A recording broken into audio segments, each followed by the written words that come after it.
I was beyond irritated as we finally arrived at the excursion that my family had dragged me along to.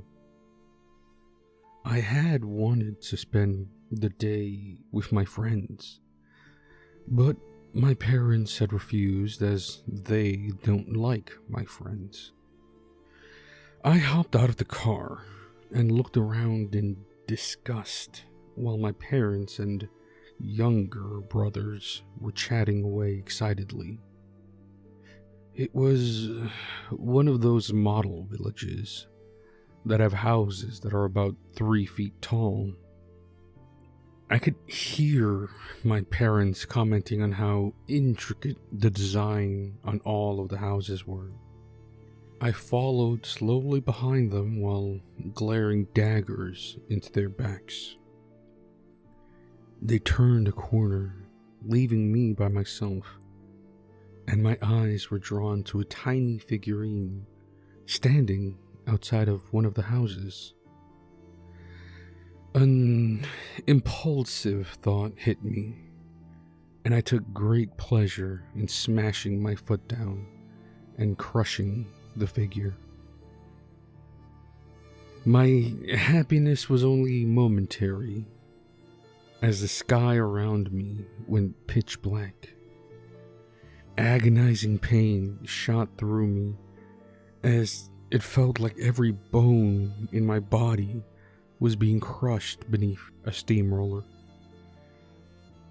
I sank to the floor, screaming before quickly losing consciousness. I awoke a short time later and immediately looked around me in confusion. I had no idea where I was, as the model village had disappeared, and I was now standing in the middle of a picturesque street. I saw a group of people huddled nearby, and I rushed over to look for help. I moved past them to discover they were standing over the pulverized remains of some guy's body. I turned to the woman beside me, and I was about to ask her to borrow her phone, but my words got caught in my throat. Her face was distorted, and it was impossible to distinguish one feature from another. I began backing away as she raised her arm and pointed at me, before letting out an ear-splitting shriek. The others quickly surrounded me, and I pleaded with them to let me go, while trying my best not to look at their messed up faces. I almost jumped out of my skin when an explosion went off only a few feet away. I was flung to the ground with my ears ringing inside my head. I pushed myself to my feet to find the street deserted, as the others had fled inside their homes. The entire street was now being rocked by explosions, as I stood there paralyzed with fear. Something landed a short distance away, and I crept forward to investigate it. My mind was reeling as I reached it to discover a giant bubble of water just lying there. I was thrown to the ground as something smashed into my back and was engulfed in another bubble of water. I desperately tried to burst the bubble as I couldn't breathe, as water filled my lungs. I was moments away from drowning when the bubble finally burst, and I lay on the ground taking deep breaths. It took me almost a minute to finally catch my breath, and I ignored the sounds of the water bubbles falling around me. I raised my head as a thunderous sound nearby drew my attention. It was getting closer with each passing second, and I couldn't decide which way I should run. My eyes widened in terror as a mountain of water appeared and was cascading towards me. There was no chance to escape, as it struck me and I was flung along in its wake. Trees and boulders the size of trucks were being dragged along, and it took all of my strength to avoid being crushed between them. I saw a branch directly ahead. I saw that the torrent of water was heading towards a waterfall, and knew there was no way of me surviving that fall. I saw a branch directly ahead, and knew it was my only hope of survival. I reached out and somehow managed to grab onto it. I held onto it for dear life, as my body was battered by countless debris.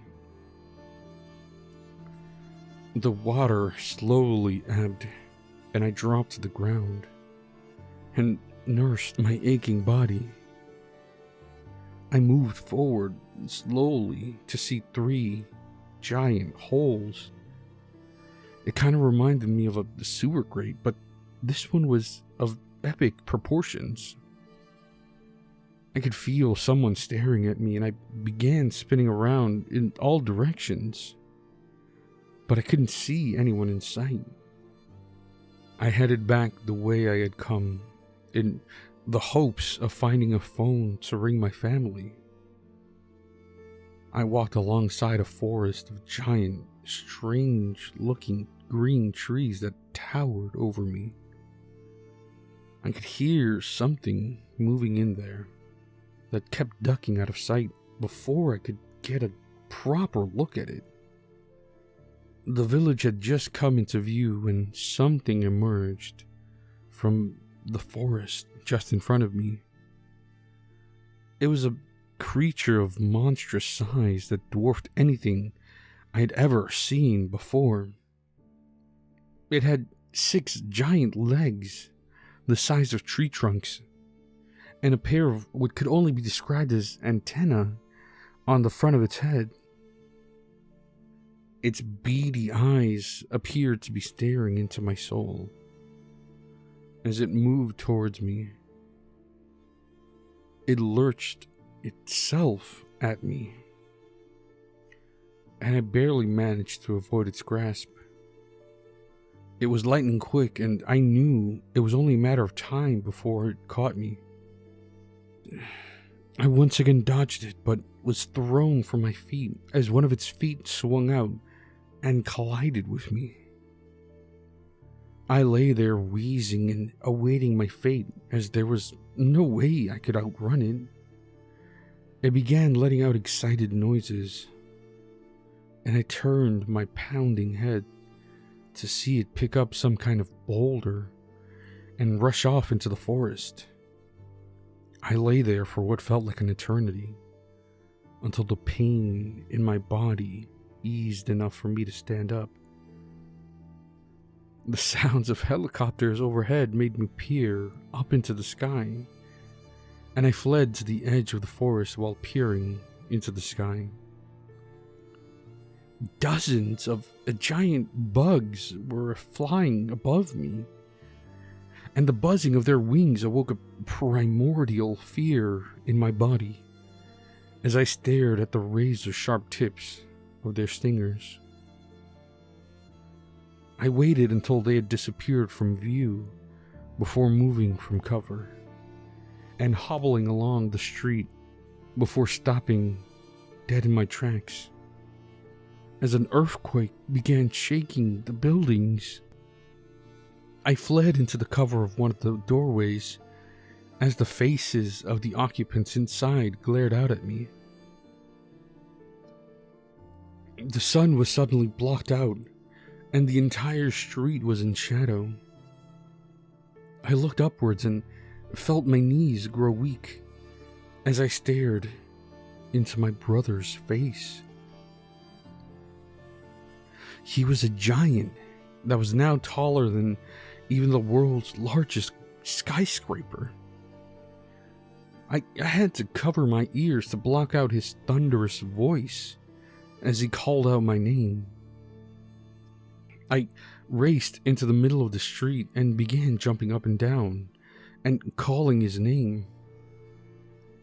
I was overjoyed when he finally looked down at me, but a feeling of dread washed through me as a sadistic smirk broke out on his face. I watched him raise his building-sized foot upwards before realizing what he was about to do. I ran as fast as I could with my remaining strength and jumped through the air just as his foot smashed into the street directly behind me. My entire body was numb as the shockwave from his foot created a dust storm that momentarily blinded me.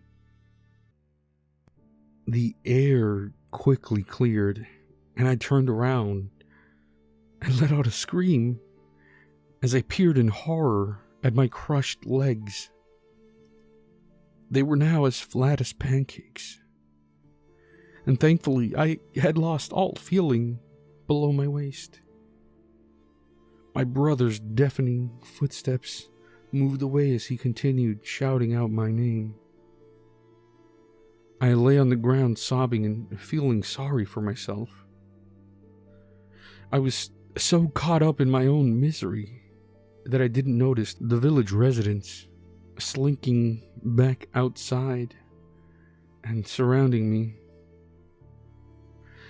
I could feel the glee on their faces as they peered down at me. I shrunk away from one of them as they reached over and dipped their fingers into the blood from my legs and seemed to taste it.